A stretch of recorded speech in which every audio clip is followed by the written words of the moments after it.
పంజాబ్ సాధు సుందర్ సింగ్, మీకు అందరూ తెలిసి పేరు వినే ఉంటారు. ఆయన సాధు వేషధారణలోనే ఉన్నాడు. ఆయన సాధు కుటుంబంలో పుట్టాడు. సింగ్, సర్దార్స్, మంచి సౌండ్ పార్టీలు, మంచి ధనవంతులు, పేరు ప్రఖ్యాతులు ఉండేవాళ్ళు. పెళ్లి చేసుకోలేదు, తలపాకు కట్టుకున్నాడు, కాషాయ వస్త్రాలు వేసుకున్నాడు, చేతుల కర్ర పట్టుకున్నాడు, చెప్పులు లేకుండా కాశ్మీర్ నుంచి కన్యాకుమారి దగ్గర 2 సార్లు పాదయాత్ర చేసి వార్త ప్రకటించాడు. ఆయన మాదిరికరం, మనం ఎవరికి మాదిరికరం? ఆయన హిమాలయ పర్వతాల్లో నడుస్తుంటే, ఆయన ఐస్ గడ్డల మీద నడుస్తుంటే, మనం కదా ఐస్ తిన్నప్పుడు పిల్లలకి రంగేసి ఇస్తారు, ఐస్ అంతా ఇట్లా విడిపోద్ది. ఆయన రక్తం అంతా కూడా ఐస్ మీద దారలై కారిందంట. ఆయన ఒక మాదిరికరం. ఆయన బ్రతికిన రోజులు కూడా హిమాలయ పర్వతాల్లో ఎక్కువ సువార్త చేశాడు.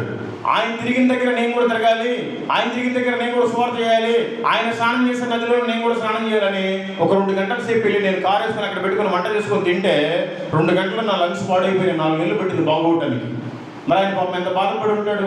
సువార్త చెప్పడానికి డిబేట్ అనే ఒక ప్రాంతానికి నడిచి వెళ్ళాడు ఆయన. అది ఇప్పుడు చైనాలో కలిసిపోయింది.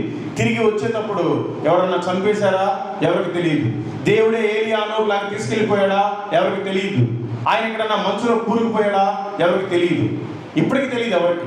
ఆయన ఒక మాదిరికరం, ఆయన ఒక మిషనరీ. మనం ఏం చేస్తున్నాం? ఆయన దేవుడి చిత్తాన్ని చేశాడు. అట్నుంచి ఇంకొంచెం ముందుకెళ్తే పాకిస్తాన్ బార్డర్, భగత్ సింగ్ గారు.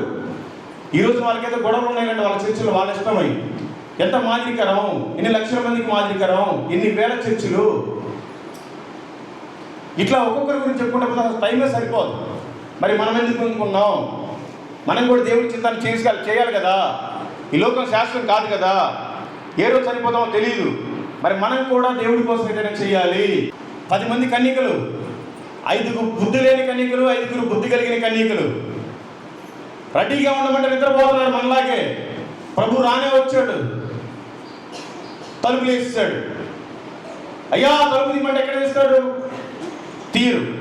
మీరు ఇంటికి వెళ్ళి చదవండి, 25వ అధ్యాయం మొత్తం ఉంటుంది దాంట్లో. మత్తయి సువార్త 10వ అధ్యాయం 33వ వచనం. మనుషుల ఎదుట ఎవరు నన్ను ఎరుగునను వారిని పరలోకమందున నా తండ్రి ఎదుట నేను ఎరుగునందును. మీరు ఇక్కడ దేవుడి గురించి చెప్పడానికి సిగ్గుపడితే ఆయన కూడా సిగ్గుపడతాడు రేపటి రోజున. మనకేమో టైం అయిపోతుందో ముగించాలి, వినేవాళ్ళేమో నిద్రపోతున్నారు. మీది ఒక సంఘము, మీరు ఒక విశ్వాసులు.